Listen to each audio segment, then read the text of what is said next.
Get this and get it straight. Crime is a sucker's road. And those who travel it wind up in the gut of the prison of the grave.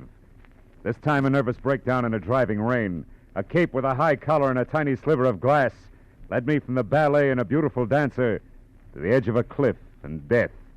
It happened like this. From the pen of Raymond Chandler, outstanding author of crime fiction, comes his most famous character in The Adventures of Philip Marlowe.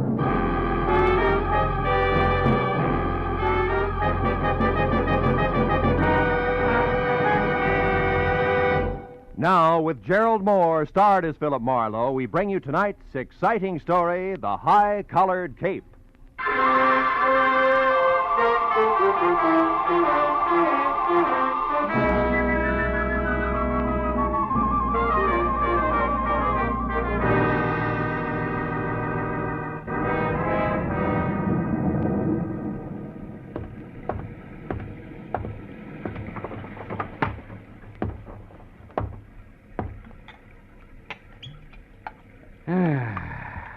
Nothing like a drink and a good book on a rainy night. And what a night. Oh, no. All right. Don't sprain your finger.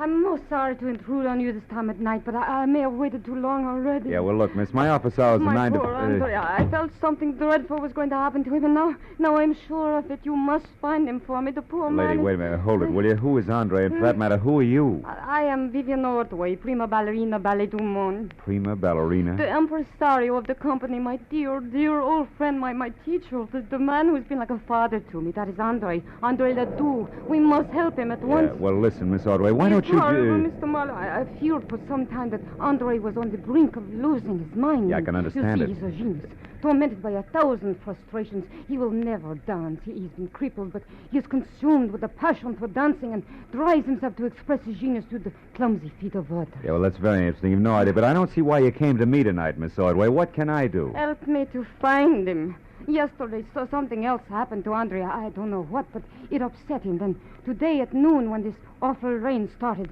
he disappeared and... Oh, good heavens. Huh? 8:05. Yeah, what about it? I'll be late for the performance. Here, take this ticket and please come to the theater, Mr. Marlowe. I beg you. I'll pay you anything you ask. Only promise me you'll come. Well, please. Okay, Miss Ordway. I'll be there as soon as I can.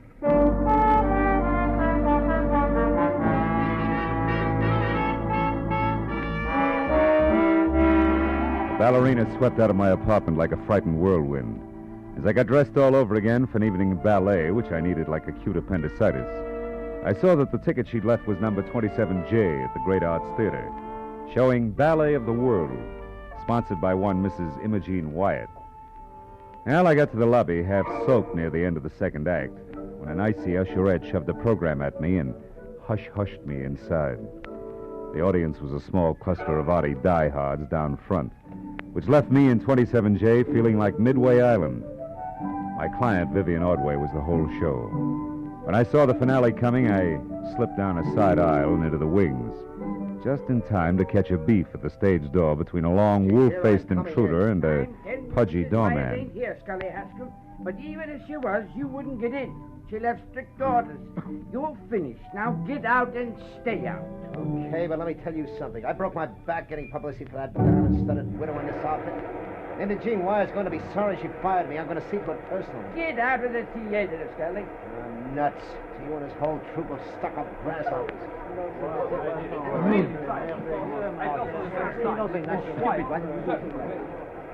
Oh, Mr. Marlowe. Yeah. Here.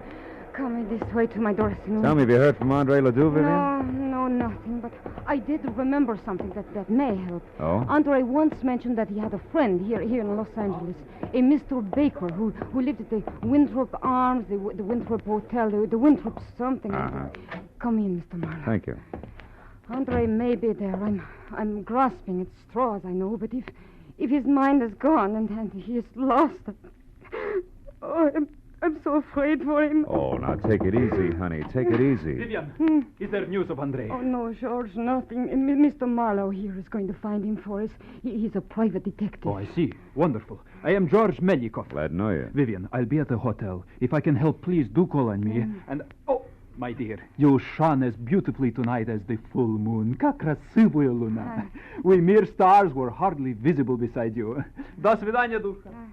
Fast man with a compliment, huh? He's very sweet. Yeah, what hotel did he mean? The Wilshire Gardens, most of the ballet stay there. Oh. How about you, Miss Ordway? I have a house, a studio on Lookout Mountain, 857. 857. Yeah. Can I reach you there? No, I'm going to wait here in the theater.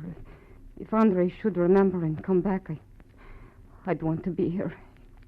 He's a very sick man.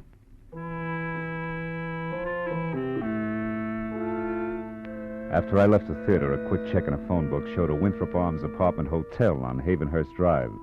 It's just below Fountain Avenue. And when I got there, I found the name Baker stuck over the mailbox to apartment 1A. I went inside and up to the door.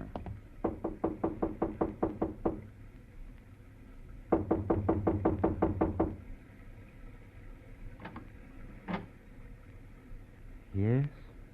Andre Ledoux? What do you want? Well, your friends at the theater are worried about you.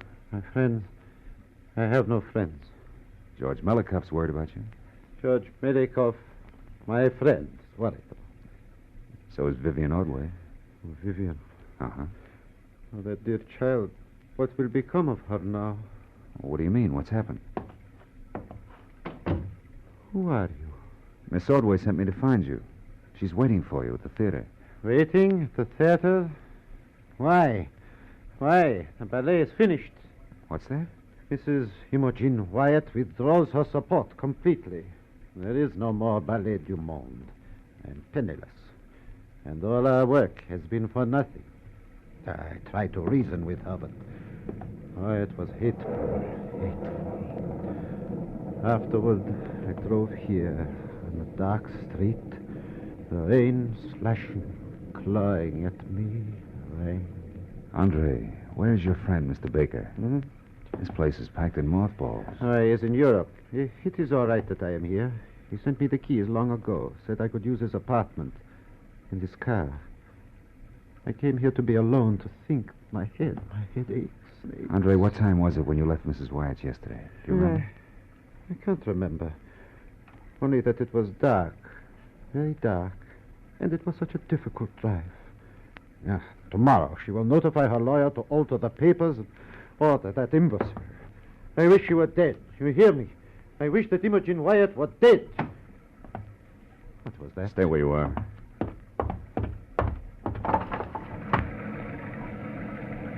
What is it? Do you see anything? No. Now, look. Andre, about your headache. Wouldn't you like to see a doctor? Doctor? No, I'll be all right. I am all right. Understand? Yes, sure. Well, do me a favor for your own sake. Stay here tonight, inside. I want to check a couple of things, and then I'll be back. Yes, I'll stay.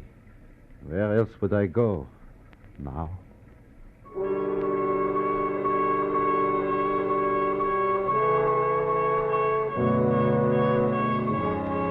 When I left, I was convinced that if the ballet impresario hadn't already slipped his trolley, another slight bump would do it. But two things bothered me. So first I walked around to the window again, but any trace of an eavesdropper had been washed away by the rain. Item number 2 was the strong imprint the drive home in the rain had made on Andre's troubled mind. I wanted to know why. The garage was under the building on the far side. The door was unlocked and a small light burned in the back. I finally found the car, a sleek, close-to-the-ground Hudson registered to Olin Baker, and found it with the first grim discrepancy. The left headlight and fender were still streaked with rain marks, but the right had been wiped clean. And when I reached in and switched on the lights, that cinched it. The glass in the right headlight had been replaced. It was brand new. Hey there. What are you up to? Just testing my friend's car. I may borrow it. You the attendant? That's right. Was you in here last night tinkering around with this here car? No. Maybe it was Mr. Ledoux. He had it out last night. Oh, no, it wasn't him. That was somebody else. I heard a noise. See him when I come out of my back room there. This guy beat it.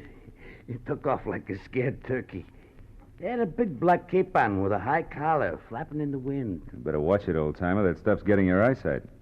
Looked like a cape to me. Yeah? Well, I looked around, but I didn't see no harm done, so I went back to my room. What time was all this? Oh, way past midnight. Maybe 1, 2 o'clock. I didn't pay much attention. By the way, mister, careful of the nip. No, thanks. I'd like to use a phone. You got one? Oh, sure. Back in the corner. I'll show you. I'll find it. The call is personal. Do you mind? Me? Should say not. Help yourself, Sonny. I'm too old to even be curious.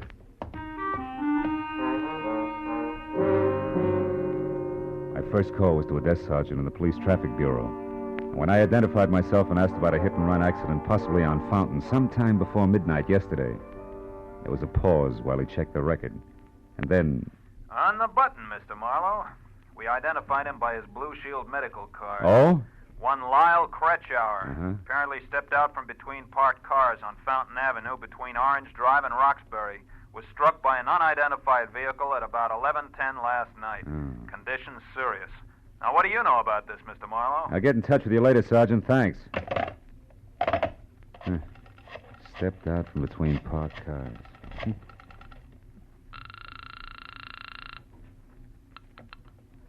Great Arts Theater. It's Philip Marlowe. I want to talk to Vivian Ordway. Oh, hang on a second, Mr. Marlowe. She's right here. Okay. Have you found him? Is Andre all right? Yeah, for the present. But listen, Vivian, I got to talk to Imogene Wyatt. Where does she live? Mrs. Wyatt. Yeah. Beverly Hills. Let me think. It's 21 Cameo Terrace. 21 Cameo. Meet me there right away, will you? I may have a couple of rough answers for you, baby. But I'm still in costume. That doesn't matter. Okay, all right, I put something on over it. I'll be there just as soon as I can.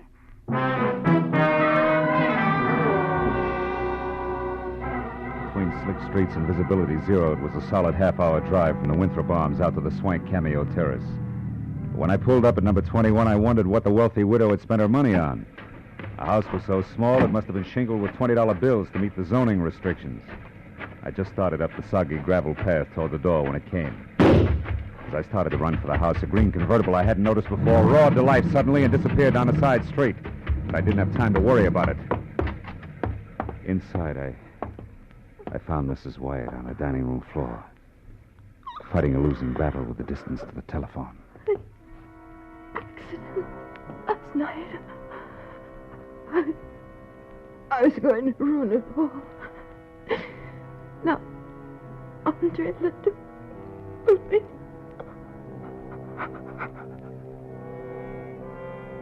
She was dead. I looked through the rest of the small and now silent house in a hurry, but found nothing more constructive than the rear door wide open. I got back to the living room just in time to see my client, Vivian Ordway, bizarre in a short, frothy ballet skirt and long white hose, standing in the front door. Something's wrong, isn't it? It's one way to put it. How'd you get here, Vivian? In the cab. What do you know that drives a green convertible? Green? Wait, Scully Haskell, a publicity man, but why? The guy I saw in a beef at the theater tonight. What's happened? Imogene Wyatt was just shot to death. That puts 2 items of business up on deck. First, a check call to Andre Ledoux. Andre? Why Andre? On the off chance that he can drive faster than I can. After that, a personal call on Mr. Haskell. You can fill that one in yourself. Marlowe, Andre couldn't have. He couldn't have We'll done... see. Now, hang on tight, baby. Let's get it over with.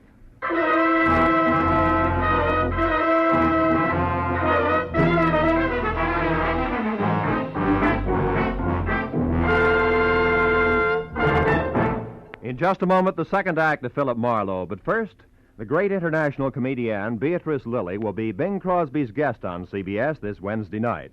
The CBS Bing Crosby Show always guarantees enjoyment.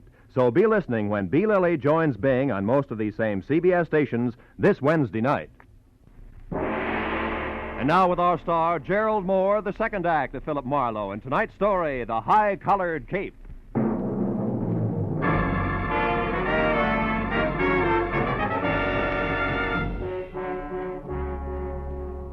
Made a cockeyed picture.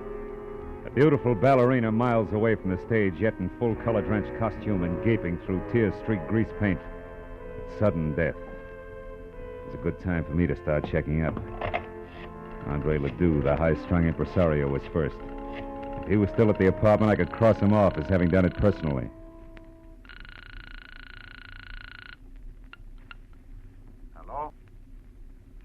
it you want?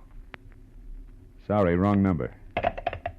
Marlowe, he was home, wasn't he, Andre? I mean, you couldn't suspect him, Marlowe. Why, Andre's the sweetest man in the world. Take it easy, honey. I didn't say Ledoux did it. And his being home doesn't say he didn't. People sometimes pay other people to do their dirty work for them, you know. Just what are you trying to say? You hired me to find Ledoux, and I did. But also I found he was suffering from shock, and has been since last night when Mrs. Wyatt told him she was going to fold the show. Fold the show? Yeah. And that Vivian would ruin him. And half a dozen more I could name. You're so right, so you've all got plenty of motive. But what about Haskell? We know he hated Mrs. Wyatt. Isn't revenge motive? Revenge and the fact that you saw his car. Why do you insist on defending him? I don't. Only there's another angle. It's called hit and run. And I know that it ties in tight with Ledoux, Mrs. Wyatt, and the actual killer. Hit and run? I don't understand. Well, neither do I yet. Now, look, do you know where Scully Haskell lives? No. Where does he hang out? Sometimes at the bar at Wilshire Gardens Hotel. Okay, I'll try it. Now, you go back to your place up in the hills. I'll find it when I got some answers. Now, hurry up and get out of here, will you? Somebody might have heard the shot and called it... Somebody did hear the shot. Go on, get out. Yes, but Marlowe... No buts. Go on, Vivian. Get in the cab and go straight home. Do your crying there. All right. Good. I'm trying to... Hey, Vivian, you forgot your coat. Vivian, you... Oh, no, baby. You forgot your cape.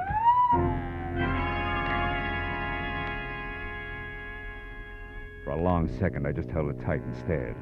High Elizabethan collar, enough gathered cloth to rig old Ironsides. It could have been what the garage attendant thought he had seen running away from the car Ledoux had used. But the garage attendant could have been mistaken, too. I told myself that leaping high to conclusions was strictly for ballet dancers. I jammed the cape into a small bundle and left via the service entrance just as the police sirened up. I took the Great Circle route back to my car, tossed the cape on the seat next to me, and drove fast to the bar at the Wilshire Gardens Hotel.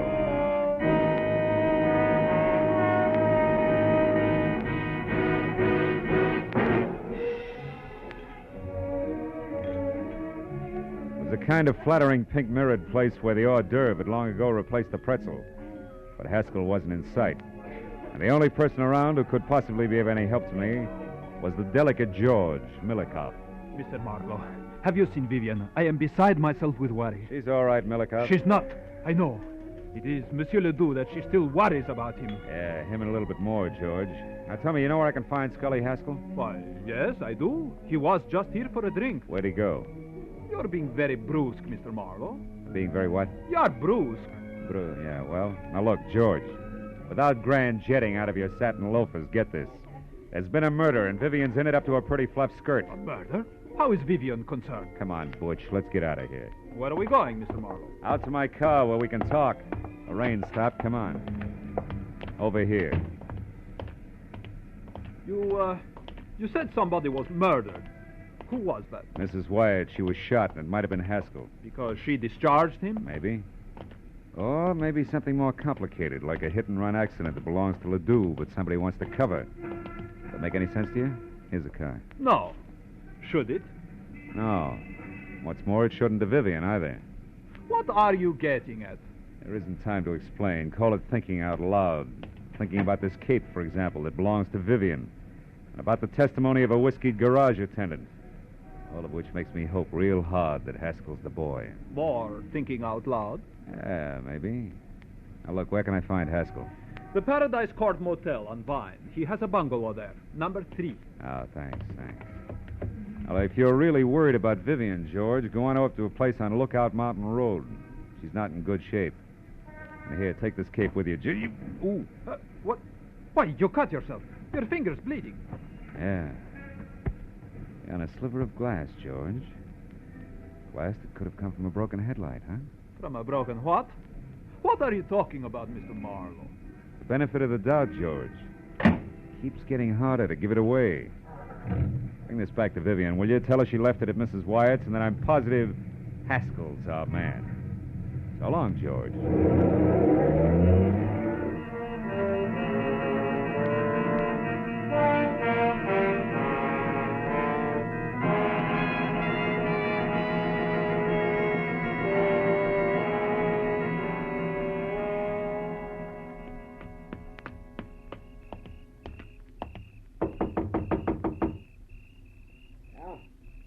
You, Nancy? Not quite. The name's Marlowe. I want to talk to you, Haskell. Don't waste your breath. skip chaser. I'm broke, and I'm going to stay broke until the 1st of next month. After that, you can get in line. Who are you fronting for, the finance company? Imogene Wyatt's dead, Haskell. What did you say it? What's a gun for? You lousy temper. Get back. Hey, wait a minute. I saw you at the theater tonight. Yeah, and I heard you, which puts me out in front. Now do we talk, Haskell? About what? Mrs. Wyatt's murder. You were sloppy. And you're off your nut. I didn't shoot her. I didn't even... Slips, huh, kid? Oh, I know she was shot.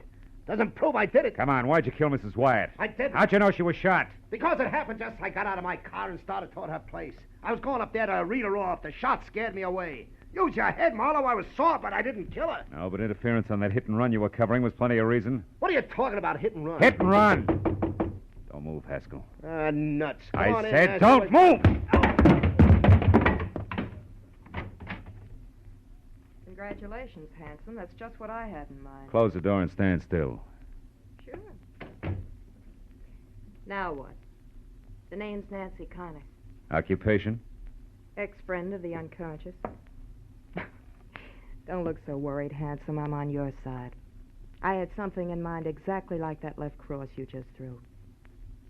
Is that cold, Yeah. What's your beef? I took this louse to a party with me last night, and he got so stinking drunk that I'm still apologizing to people. He was with you last night? Mm-hmm. Me and a couple of fifths of bourbon. From 8:30 till 5 a.m. down on Malibu. He never left? Not for a second. The loudmouth was positive. Nobody could get along without him. What's that got to do with you? Too much. Tell Haskell I'll be in touch, will you? I gotta run now. Oh. What are you looking at? It's just a program from the ballet, isn't it? Hmm? Yeah. Well, Haskell has them all over the place, after all. Yeah, sure. So? Hmm? Oh, so like I said, Nancy, I gotta run.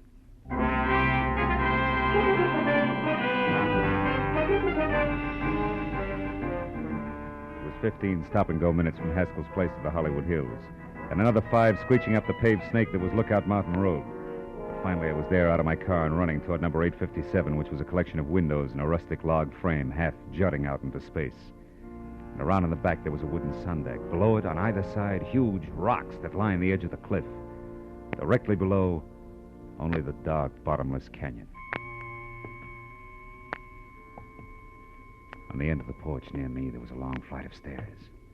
I started up, one careful, noiseless step at a time, my hand tight around the 38. Suddenly, in the weak light of the thin slice of moon, I saw Vivian Ordway. Her back to the flimsy porch rail, her face an ugly knot of terror. Oh, George. And only inches away from her and brandishing the gun he'd used to kill Mrs. Wyatt was the half-crazed answer to everything. The delicate jaw, Melikov. It's too late, Vivian. Marlowe knows this cape was what the garage attendant saw. And do you know how? Because of a stupid little thing. A sliver of glass that was caught in it, which came from the broken headlight that the wearer of the cape replaced. The wearer who was covering up Andre Ledoux's hit-and-run accident so that he could have the pig where he wanted him. You're wrong, George. Marlowe was after Haskell. He thinks Haskell killed Mrs. Wyatt. He only hopes that. And he'll find out one way or another that the beautiful ballerina is guilty. Then he'll be forced to come back here after you. But, George, I'm not guilty. Of course you're not, Vivian. I am. The cape is mine, not yours. You only used it tonight.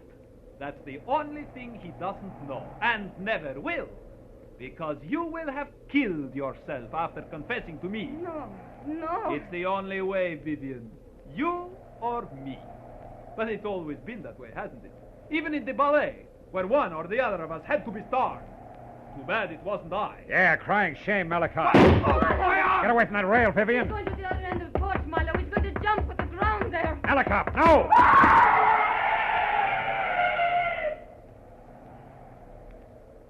Oh, no. Too great a leap, even for a ballet dancer. Let's get out of here.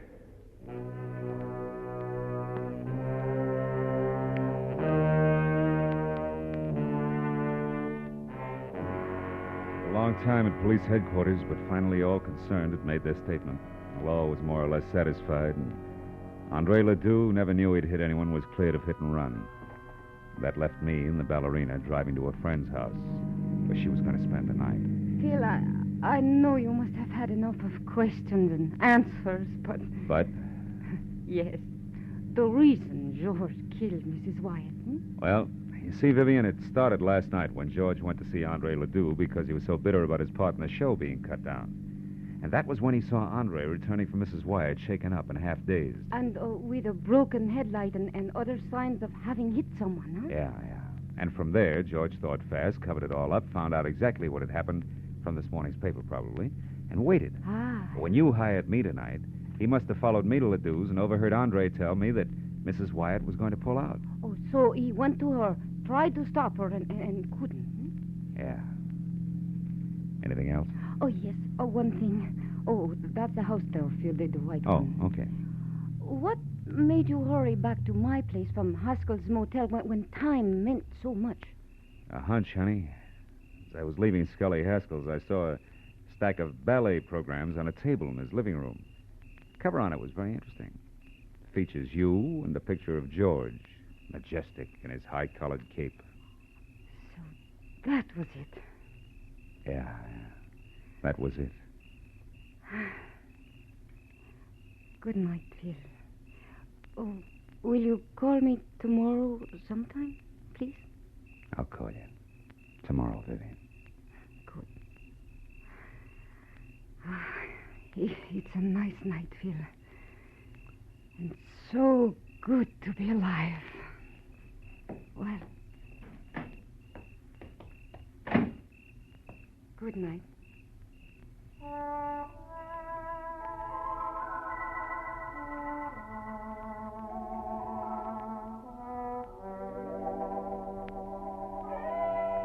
And I drove straight home in the quiet, empty hour through the quiet, empty streets, thinking all the way about ballet, which to me had always been something very delicate.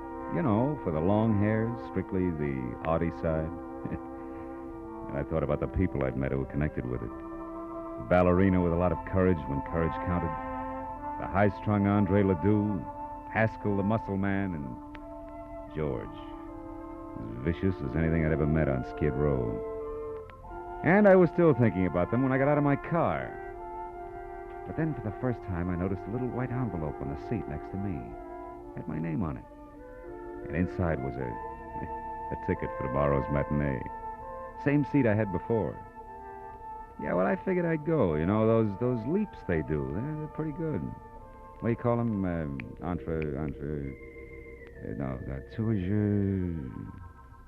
Yeah, they're pretty good.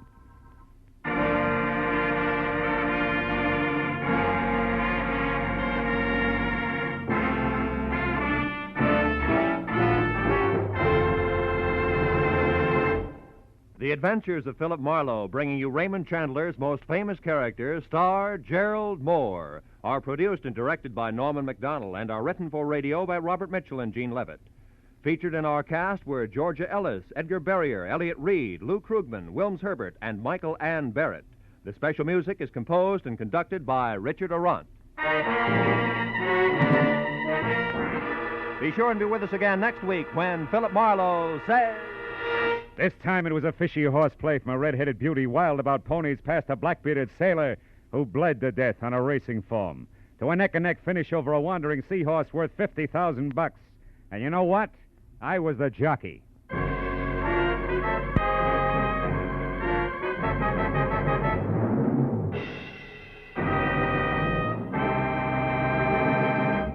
Remember, every Wednesday night, CBS brings you Groucho Marx with his wonderful quiz, You Bet Your Life. It's one of the brightest, most spontaneous, most genuinely funny shows on the air, so be listening this Wednesday night on CBS. This is Roy Rowan speaking. Now, stay tuned for Pursuit, which follows immediately on most of these same CBS stations. This is CBS, where Burns and Allen are heard every Wednesday night, the Columbia Broadcasting System.